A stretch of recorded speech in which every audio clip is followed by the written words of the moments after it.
경제에서 정부의 역할을 이야기할 때 가장 많이 나오는 이야기가 공공재와 시장 실패의 해결입니다. 정부는 시장 실패를 해결하기 위하여 노력하고 공공재를 주도적으로 생산합니다. 먼저 시장 실패가 무엇인지 알아봅시다. 소비자와 생산자가 자유롭게 경쟁하는 시장에서는 수요와 공급의 원리에 의해 시장 가격이 결정됩니다. 시장 가격은 경제 생활에서 희소한 자원을 효율적으로 배분하는 역할을 합니다. 하지만 실제 시장에서는 자원 배분이 언제나 효율적으로 이루어지는 것은 아닙니다. 경우에 따라서 재화와 서비스가 소비자들이 원하는 것보다 적게 생산되기도 하고 반대로 더 많이 생산되기도 합니다. 이때 적게 생산된다는 것은 희소한 자원이 필요한 곳에 충분히 배분되지 않았다는 것을 의미하며 더 많이 생산된다는 것은 희소한 자원이 불필요하게 낭비되었다고 볼 수 있습니다. 이와 같이 시장 가격에 의해서 자원이 효율적으로 배분되지 못한 현상을 시장 실패라고 합니다. 시장 실패는 시장에서 자유로운 경쟁이 이루어지지 않으면 나타납니다. 다시 말해 완전 경쟁 시장이 성립하면 시장 실패가 발생하지 않지만 과점이나 독점과 같은 불완전 경쟁이 존재하면 시장 실패가 나타날 수 있습니다. 독과점 시장에서는 제품의 가격 설정에 있어서 공급지가 주도권을 쥐게 됩니다. 일반적으로 공급자는 이익을 극대화하기 위하여 가격은 높이고 생산량은 줄이게 됩니다. 이 경우 정부가 시장에 개입하여 자원 배분의 개선을 꾀합니다.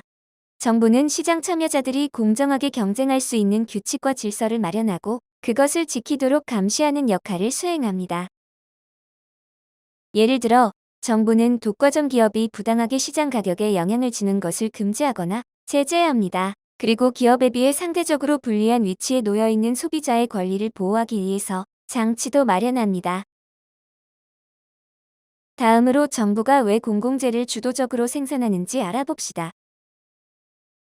일반적으로 경제 생활을 할 때 값을 치르고 물건을 구입하게 되면 구입한 사람이 독점적으로 사용할 수 있는 권한을 가지게 됩니다.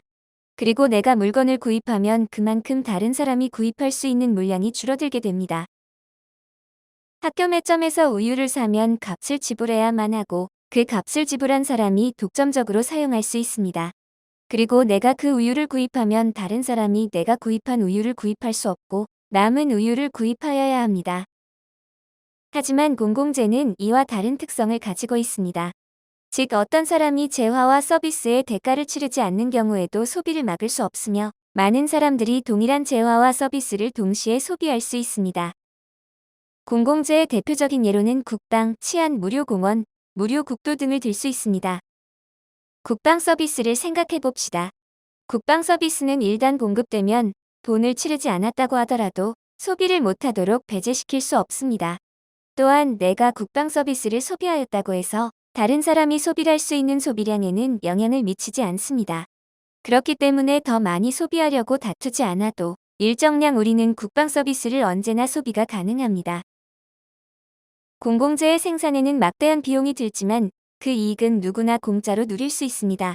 그렇다면 막대한 비용을 들여 이익을 얻을 수 없는 국방 서비스와 같은 공공재를 누가 제공하려고 할까요? 예를 들어 국방 서비스를 민간 기업이 담당을 했다고 가정해 봅시다. 이 기업은 국민들에게 국방 서비스의 비용을 지불하도록 요구할 것입니다. 그렇지만 비용을 내지 않아도 국방 서비스의 소비가 가능하다면 누구든 공짜로 이용하려고 할 것입니다. 실제로 돈을 내지 않은 사람을 국방 서비스에서 배제시킬 마땅한 방법을 찾기란 어렵습니다. 결국 비용을 지불하지 않는 사람들이 늘어나고 기업을 결국 도산하게 될 것입니다. 기업이 도산하면 사회 안정에 필수적인 국방 서비스 공급이 중단되게 됩니다. 이는 또 하나의 시장 실패라고 볼 수 있습니다. 치안 서비스, 도로, 다리, 등대, 가로등과 같은 시설들도 민간에 맡길 경우 안정적인 공급이 되지 않을 수 있습니다. 이런 이유로 안정적인 공공재의 공급을 위하여 정부가 대신 나서는 경우가 많습니다. 우리나라가 얼마나 잘 사는 나라일까를 이야기할 때 국민소득이라는 단어를 많이 듣습니다. 경제 성장을 이야기할 때 우리 국민소득이 얼마나 늘어났는가를 확인합니다. 경제 성장과 국민소득을 비교를 할 때는 구체적인 수치가 필요합니다. 한 나라의 경제활동 수준을 파악하기 위하여 사용하는 구체적인 수치를 경제활동 지표라고 합니다. 대표적으로 국내 총생산, 국민 총생산, 국제수지, 경제성장률, 실업률 등이 이에 속합니다. 경제활동 지표 중 가장 많이 사용되는 국내 총생산 GDP에 대해서 알아봅시다. 국내 총생산 GDP란 보통 1년 동안 한 나라 안에서 생산된 모든 재화와 서비스의 시장 가치를 화폐 단위로 환산하여 더한 값입니다. GDP는 어느 나라 국적을 가진 사람들이 생산했느냐에 상관없이 그 나라 안에서 만들어낸 모든 것을 계산합니다. GDP는 국적이 아니라 영토가 기준이 됩니다. 이와 다르게 국민총생산 GNP는 어느 나라에서 생산했느냐에 관계없이 한 나라 국민들이 국내외에서 생산한 모든 재화와 서비스의 시장 가치를 합산한 것입니다. GNP는 국적 개념의 지표로서 한 나라 국민이 생산을 통해 벌어들인 소득을 나타내는 지표입니다. 경제성장이란 일정 기간 동안 국내 총생산 규모가 증가하는 것을 말합니다. 경제가 작년에 비해서 얼마나 성장했는지 구체적인 수치로 나타낼 경우에는 국내 총생산이 전년도보다 얼마나 증가하였는지를 백분율로 나타낸 경제성장률을 계산하게 됩니다. 국내 총생산을 인구로 나눈 것을 1인당 국내 총생산이라고 합니다. 경제성장을 국민 1인당 실질적 부의 증가로 살펴볼 경우에는 1인당 국내 총생산으로 경제성장을 나타내야 합니다.